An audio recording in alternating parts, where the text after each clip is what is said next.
இன்றைக்கான mini vlog பார்க்கலாமா? நான் வந்துட்டு போன வீடியோலேயே சொல்லியிருப்பேன். இந்த மாதிரி நேரடியாக போய் நம்ம மீன் வாங்கிட்டு வரலாம் அப்படின்ற மாதிரி சொல்லியிருந்தேன். அந்த அன்றைக்கி எடுத்த வீடியோ தான் இது.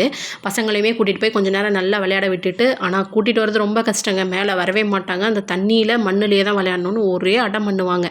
ரொம்ப சூப்பராக இருக்குங்க. இந்த கல் கொட்டி வச்சுருக்க இடம் ஃபுல்லாகவே நம்ம மேலே ஏறி போய் பார்க்கலாம். அங்கேயுமே நின்று மீன் பிடிப்பாங்க சிலர்லாம். ஆனால் வந்துட்டு பசங்களை கூட்டிகிட்டு போகிறது கொஞ்சம் பயமாக இருக்கும். ஏன்னா ரொம்ப துருன்னு இருப்பாங்க இல்லையா? இவங்கெல்லாம் வந்துட்டு ஃபுல்லாக மீன் பிடிச்சிட்டு ஒரு டிராக்டர் மாதிரி இருக்கும். அந்த வீடியோ ஆல்ரெடி நான் போட்டிருக்கேன். பார்க்காதவங்க கண்டிப்பாக பாருங்கள். கடல்லேருந்து போட்டு ஏற்றுவாங்க. அப்படி இந்த மாதிரி தான் போட்டு ஏற்றுவாங்க. ஏற்றிட்டு வந்தோடனே நம்ம வந்து அவங்க இவ்வளோ விலை அந்த மாதிரி சொல்லுவாங்க. அதுக்கு தகுந்த மாதிரி நம்ம மீன் வாங்கிக்கலாம். இங்கே வந்து ஏலவுமே விடுவாங்க. அதெல்லாம் பார்க்க ரொம்ப சூப்பராக இருக்கும். எத்தனை பை வந்தாலும், ஆனால் இந்த கூடைக்கு ஈடாகுமான்னு கேட்டால் கண்டிப்பாக கிடையாதுங்க. ரொம்ப ரொம்ப யூஸ்ஃபுல்லான என்னென்னா கூடை மட்டும்தான். இது வந்துட்டு ஈவினிங்காக எடுத்து விளாக். அப்படி ஈவினிங்காக போயிட்டு பீச்சில் பசங்களை கொஞ்சம் நேரம் நல்லா ஃபுல்லாக விளையாட விட்டுட்டு அப்படியே சுற்றி பார்த்துட்டு ஸ்நாக்ஸ்லாம் வாங்கி சாப்பிட்டு வந்திருந்தோம். அப்புறம் அப்படியே வந்துட்டு பார்த்தோம் அப்படின்னா 100% ஓட்டிங்காக ஒரு விழிப்புணர்வு மாதிரி வச்சுருந்தாங்க. அது என்ன அப்படின்னா, பசங்களுக்குலாம் வந்துட்டு இந்த டைனோசரேட், எலிஃபெண்ட் இதெல்லாம் வச்சு ஒரு சவுண்டு மாதிரி ஒரு பார்க் ஒரு செட்டப் மாதிரி பண்ணியிருந்தாங்க. அதுவுமே ரொம்ப சூப்பராக இருந்தது.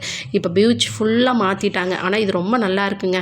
கொஞ்சம் நேரம் காத்தாட உட்கார்றதுக்கு அவ்வளோ நிம்மதியாக இருக்கும். நம்மளும் வீட்டுக்குள்ளே இருந்திருந்து ஒரு மாதிரி இருக்கும் இல்லையா? எப்படா வெளியே வரும் அப்படிங்கிற மாதிரி.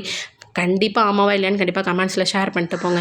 இது ஃபுல்லாக பார்த்ததுக்கப்புறமா அப்படியே வெளியே வந்தோம் அப்படின்னா, அந்த சென்சார் லைட்டில் வந்து விளக்கில் தண்ணி ஊற்றி வைப்போம் இல்லையா?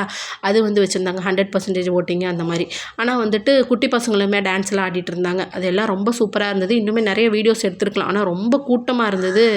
எதுவுமே சரியாக பசங்களை வச்சுட்டு எடுக்க முடியல. உங்களுக்கு லீவ்லாம் எப்படி போகுது? நீங்கள் வந்துட்டு வெக்கேஷனுக்குலாம் எங்கே போகலான்னு பிளான் பண்ணியிருக்கேன் அப்படின்றத கண்டிப்பாக கமெண்ட்ஸில் ஷேர் பண்ணுங்கள். கண்டிப்பாக உங்களுக்கு லீவ் எப்படி போகுது? பசங்களை எப்படிலாம் வச்சு சமாளிக்க அப்படிங்கிறதையும் கண்டிப்பாக கமெண்ட்ஸில் சொல்லுங்கள். இதே மாதிரியே இன்னொரு வீடியோவில் பார்க்கலாம். பாய்.